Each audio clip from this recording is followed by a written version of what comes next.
आओ मर्दों नामर्द बनो। ये कविता है पूर्व प्रधानमंत्री अटल बिहारी वाजपेयी जी की, जिन्होंने आपातकाल के समय जेल में रहते हुए लिखी थी। और ये कविता क्यों लिखी थी? संजय गांधी के द्वारा चलाए गए जबरन नसबंदी कार्यक्रम पर तंज कसते हुए उन्होंने ये कविता लिखी थी। हमने एक वीडियो इस कविता पे भी बनाया है, जिसका लिंक आपको डिस्क्रिप्शन में मिल जाएगा। ये वीडियो देखने के बाद उस कविता का भी आप आनंद लीजिएगा। आओ मर्दों नामर्द बनो। खैर, ये कविता लिखने की नौबत क्यों आई, इस किस्से पे आते हैं। इमरजेंसी की बहुत सारी कहानियां हैं, लेकिन एक बहुत मशहूर कहानी है जबरन नसबंदी। नसबंदी और परिवार नियोजन की जब भी बात होती है तो आपातकाल और संजय गांधी की बात होना लाजमी है।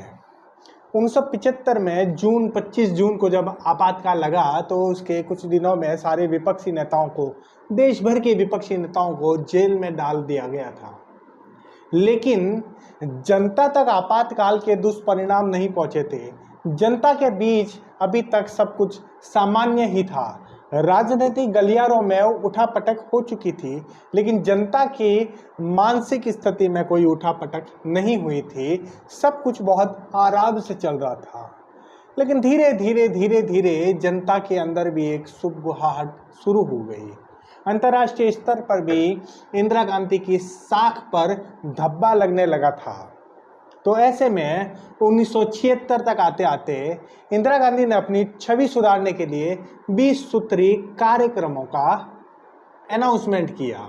उस 20 सूत्री कार्यक्रम में करीब 5 कार्यक्रम विशेष संजय गांधी के थे, और उन 5 कार्यक्रमों में से 2 कार्यक्रमों ने बहुत सुर्खियां बटोरी, अंतर्राष्ट्रीय स्तर पर सुर्खियां बटोरी।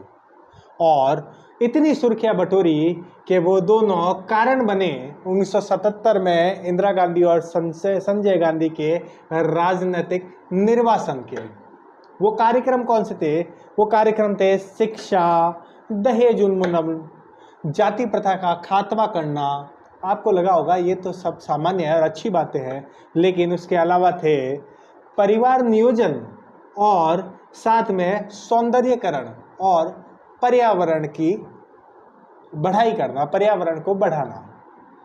आप फिर कहोगे इसमें क्या बुरा है, लेकिन उस कार्यक्रम को पूरा करने के लिए जो प्रशासनिक तरीका अपनाया गया वो अपने आप में सुर्खियां बटोरी अंतर्राष्ट्रीय स्तर पर।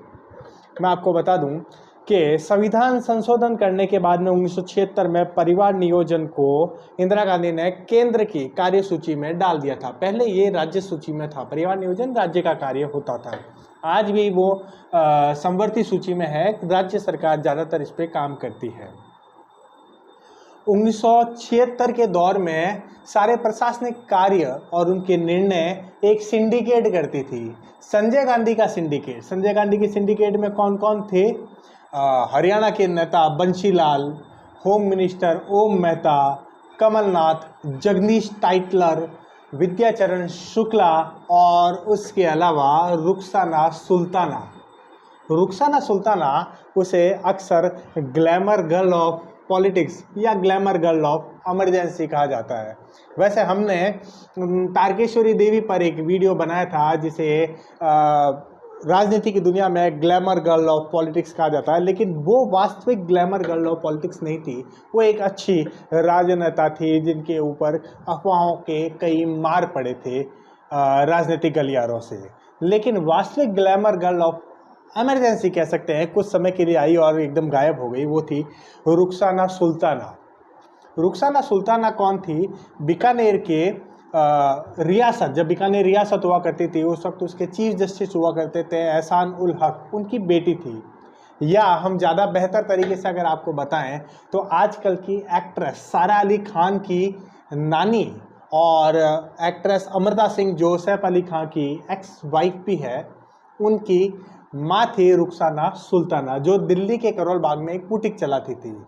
वहाँ पर उनकी संजय गांधी से मुलाकात हुई और फिर दोनों तथाकथित रूप से आइसक्रीम फ्रेंड हो गए। तो ये था संजय गांधी का सिंडिकेट। और उन्होंने क्या किया? उन्होंने नसबंदी का एक कार्यक्रम चलाया। नसबंदी के कार्यक्रम में उन्होंने सभी कर्मचारियों को टारगेट दे दिया कि आपको इतनी नसबंदी तो करनी ही है। टारगेट अगर कोई सरकारी कर्मचारी पूरा नहीं करता तो उसके प्रमोशन को रोक दिया जाता, उसके इंक्रीमेंट को रोक दिया जाता, कहीं कहीं जगह पर उनकी तनख्वाह को ही रोक दिया जाता था। स्कूल में जिन बच्चों के माँ बाप के जिनके दो बच्चे हो चुके हैं और उनके बच्चे स्कूल में पढ़ रहे हैं और उनके माँ बाप अगर नसबंदी नहीं कराए तो उनके बच्चों को स्कूल से नाम काट दिया जाता था। अस्पताल में अगर आप जा रहे हो और आपको नसबंदी का सर्टिफिकेट आपने नहीं दिखाया तो आपका मुफ्त इलाज नहीं होगा। इसके अलावा rickshaw renew, driving licence renew या टैक्स लाइसेंस रिन्यू के लिए भी नसबंदी का लाइसेंस दिखाना ज़रूरी हो गया था उस ज़माने में। जैसे अभी बीच में कोरोना वाला वैक्सीन लाइसेंस हमारे लिए ज़रूरी कर दिया गया था, ठीक वैसे ही हर काम में आपको नसबंदी का लाइसेंस का आपने नसबंदी करा दी है ये लाइसेंस दिखाना ज़रूरी हो गया था। सरकारी कर्मचारियों पर भयंकर दबाव था और जो टारगेट पूरा करते उनको इनाम भी दिया जाता था, 50 रुपये, 100 रुपये, कई कई जगह पर बड़े बड़े इनाम दिए जाते थे। ऐसे में पूरे देश में अफरा तफरी का माहौल बन गया। हर आदमी नसबंदी कराने में जुट गया। हर आदमी दूसरे को कहता था चल नसबंदी कराते हैं, क्योंकि नसबंदी कराने पर आम इंसान को भी अगर कोई नसबंदी कराने ले जाता और किसी को नसबंदी करवाता तो 50 रुपये, 100 रुपये मिल जाते। इमरजेंसी से ज़्यादा लोगों की जुबान पर नसबंदी का नाम हुआ करता था उस ज़माने में। हर आदमी नसबंदी की बातें करता था। इतना नसबंदी का कार्यक्रम चला था। एक आपको घटना बता देते हैं। तुर्कमान गेट, दिल्ली जामा मस्जिद के पास तुर्कमान गेट के अंदर एक बस्ती थी। उस बस्ती को सौंदर्यकरण के नाम पे पूरा साफ कर दिया गया था। तुर्कमान गेट के लोग मुस्लिम थे, वो पास ही के मोहल्ले में जहाँ पर रुखसाना सुल्ताना थी, रुखसाना सुल्ताना नसबंदी का कैंप चला रही थी, वहां पर गए और उनसे मदद मांगी कि आप संजय गांधी के अच्छे मित्र हैं, हमारी बात उन तक पहुंचाए कि हमारी ऐसे बस्ती ना उजाड़े या हमें कहीं पर अच्छी जगह पे वापस सेटल कर दे। रुखसाना सुल्तान ने कहा कि मैं आपकी बात तो पहुंचा दूंगी, लेकिन उसकी एक शर्त है कि आपके मोहल्ले में मुझे एक नसबंदी का कैंप लगाना है और मुझे हफ्ते के 300 नसबंदी ऑपरेशन करवाने हैं। ये हाल था नसबंदी का। कहते हैं कि रुखसाना सुल्ताना को health department, Indian health department ने करीब 84,000 नसबंदी करवाने के बदले में 84,000 रुपये ऐसा कुछ अमाउंट दिया था, जो आज की डेट में 1 करोड़ रुपए के आसपास का मामला आता है। तो इतना पैसा बहाया जाता था नसबंदी करवाने के लिए। एक और घटना है कि यूपी के अंदर मुजफ्फरपुर जिला है, वहाँ पर उत्तावर गांव है। उत्तावर गांव में एक दिन क्या हुआ, पुलिस कर्मी और हेल्थ वर्कर की टीम गई और उन्होंने पूरे गांव को घेर लिया। घेरने के बाद में पकड़ पकड़ के वहाँ के घरों से मर्दों को बाहर निकाला गया। मर्दों को बाहर निकाल के पुलिस वहाँ से उठा के उनको ले गई। गाँव वाले पीछे पीछे गए पुलिस थाने उन मर्दों को छुड़वाने के लिए, तो पुलिस ने उनके ऊपर फायरिंग कर दी और कहते हैं कि उस जमाने में वहाँ पर 30 लोगों की मौत हो गई, कई घायल हुए। वैसे दबी जुबान में पत्रकार ये कहते हैं कि उस घटना के अंदर करीब 150 लोग मौत के घाट उतार दिए गए थे।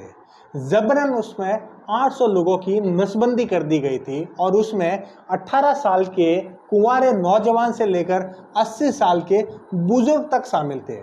और ये हाल केवल यूपी या मेरठ या दिल्ली का नहीं, पूरे देश का ये हाल था। ऐसी खबरें पूरे देश से आ रही थी। उस एक साल में 1976 से लेकर 77 के बीच में जबरन करीब 62 लाख पुरुषों की नसबंदी करा दी गई थी। कुल मिला के 83 लाख लोगों की कहते हैं कि जबरन नसबंदी उस वक्त करा दी गई थी, जबरदस्ती पकड़ के नसबंदी करा दी गई थी। मैं आपको बता दूं, हिटलर ने भी अपने ज़माने में नसबंदी का एक कार्यक्रम किया था यहूदियों के खिलाफ। हिटलर ने भी सिर्फ 5 लाख लोगों की नसबंदी करवा पाया था हिटलर अपने ज़माने में, और संजय गांधी ने करीब 83 लाख लोगों की जबरन नसबंदी उस वक्त करवा दी थी। तो नसबंदी के कार्यक्रम को लेकर इतना बवाल मचा कि पूरे देश में एक नारा गूंजा था जो हरियाणा से निकला था कि नसबंदी के 3 दलाल, इंदिरा, संजय, बंसीलाल। बंसीलाल उस वक्त हरियाणा के नेता हुआ करते थे, संजय गांधी के करीबी हुआ करते थे और हरियाणा की पूरी जिम्मेदारी उन्हीं की हुआ करती थी, हरियाणा और उसके आसपास के दिल्ली के इलाकों की। तो ये हाल था नसबंदी का और यही हाल था सौंदर्यकरण का। वैसे नसबंदी आज भी की जाती है, आज भी प्रतिवर्ष करीब करीब 40 से 45 लाख लोग नसबंदी करवाते हैं। ऐसा नहीं है कि नसबंदी नहीं होती, लेकिन उस जमाने में जो हाल था और इस जमाने में जो जबरन नसबंदी का एक कार्यक्रम पूरे साल चला गया, उसने पूरे देश में इंदिरा गांधी और संजय गांधी की थू थू की। इंदिरा गांधी और संजय गांधी और कांग्रेस का 1977 में हार का प्रमुख कारण अगर कोई माना जाए तो ये जबरन नसबंदी कार्यक्रम ही था, जिसने पूरे देश की जनता को के अंदर हाहाकार मचा दिया था और पूरी देश की जनता इमरजेंसी के वो जो नुकसान है उसको महसूस कर रही थी। और इसी वजह से 77 का चुनाव इंदिरा गांधी और संजय गांधी बुरी कदर से हारे थे। खैर, ये तो इमरजेंसी की एक कहानी है और ऐसी बहुत सारी इमरजेंसी की कहानियां हैं जो हम बता भी नहीं पाएंगे, इतनी कहानियां हैं इमरजेंसी की। खैर, आपको एक बात फाइनली पूछ लेते हैं, आपने नसबंदी कराई या नहीं? डिस्क्रिप्शन में लिंक है, उस पर भी क्लिक करना। अटल बिहारी वाजपेयी की एक कविता है, आओ मर्दों ना मर्द बनो, उसका भी आनंद उठाइएगा। फिर अगले वीडियो में मिलेंगे, तब तक जय हिंद जय भारत।